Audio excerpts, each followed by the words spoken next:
Valuation of goodwill and ஷேர்ஸில் 22 sum பார்க்கலாம். The following in the balance sheet of limited as on 31/12/2018. Liabilities கொடுத்துருக்காங்க, assets கொடுத்துருக்காங்க. அதுக்கப்புறம் from the above the information you asked the value of each equity shares of the company in the net asset method. இப்போ net asset மெத்தடில் போட சொல்லியிருக்காங்க. இதில் எது வரும்னா குட்வில் வரும், மிஷினரி வரும், லேண்ட் வரும், இன்வெஸ்ட்மெண்ட் வரும், ஸ்டாக் வரும், டெப்டாஸ் வரும், கேஷ் அட் பேங்க் வரும். இது வராது. அதுக்கு அடுத்தது இந்த அசட்ஸ் எல்லாம் டோட்டல் பண்ணி லைபிலிட்டிஸ்லேருந்து மைனஸ் பண்ணணும்.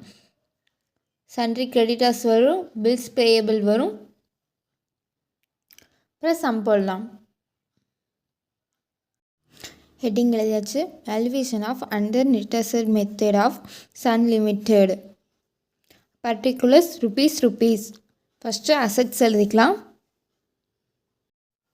அசட்ஸின் ஹெட்டிங் கொடுத்தாச்சு. அடுத்தது ஒவ்வொரு அசட்டை எழுதலாம்.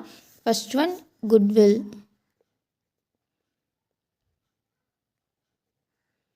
குட்வில் வந்து 40,000 ரூபாய்.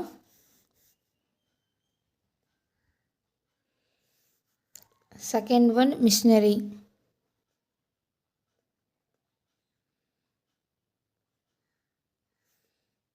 ₹2,00,000.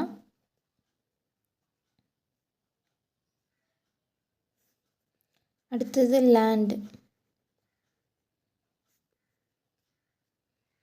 1,50,000 ரூபாய். அடுத்தது இன்வெஸ்ட்மெண்ட்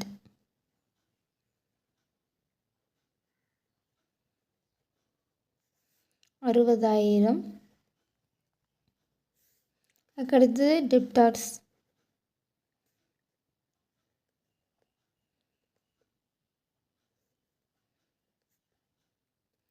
டெப்டார்ஸ் வந்து 80,000. அடுத்தது கேஷ் அட் பேங்க்.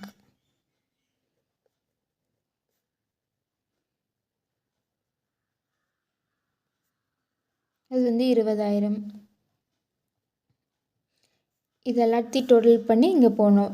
டோட்டல் பண்ணோம்னா 6,50,000 ரூபாய் வரும். போட்டாச்சு. அடுத்தது லைபிலிட்டிஸ் போடலாம். லைபிலிட்டிஸ் வந்து இதுலேருந்து மைனஸ் பண்ணணும். Less liabilities.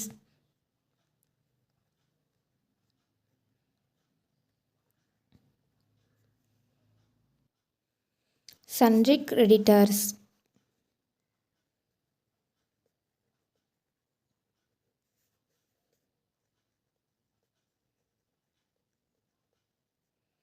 ₹40,000. அடுத்தது பில்ஸ் பேயபிள்.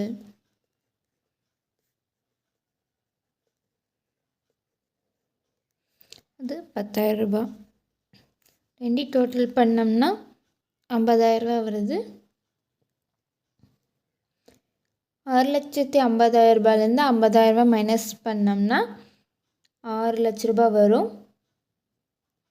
இதுக்கு பேர் வந்து நெட் அசெட்.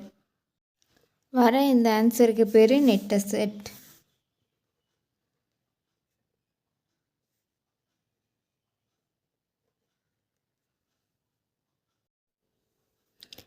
ஃபார்முலா எழுதியாச்சு. அடுத்தது ஈக்விட்டி ஷேர் எவ்வளோன்னு பார்க்கலாம்.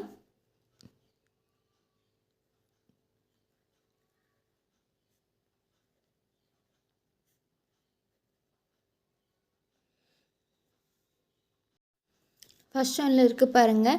50,000 rupees equity share of ₹10 each fully paid. 5,00,000 இருக்குது. 5,00,000 இது போடக்கூடாது, இந்த ₹50,000 போடணும். இதுதான் ஈக்விட்டி ஷேர். ஈக்விட்டி ஷேர் வந்து 50,000.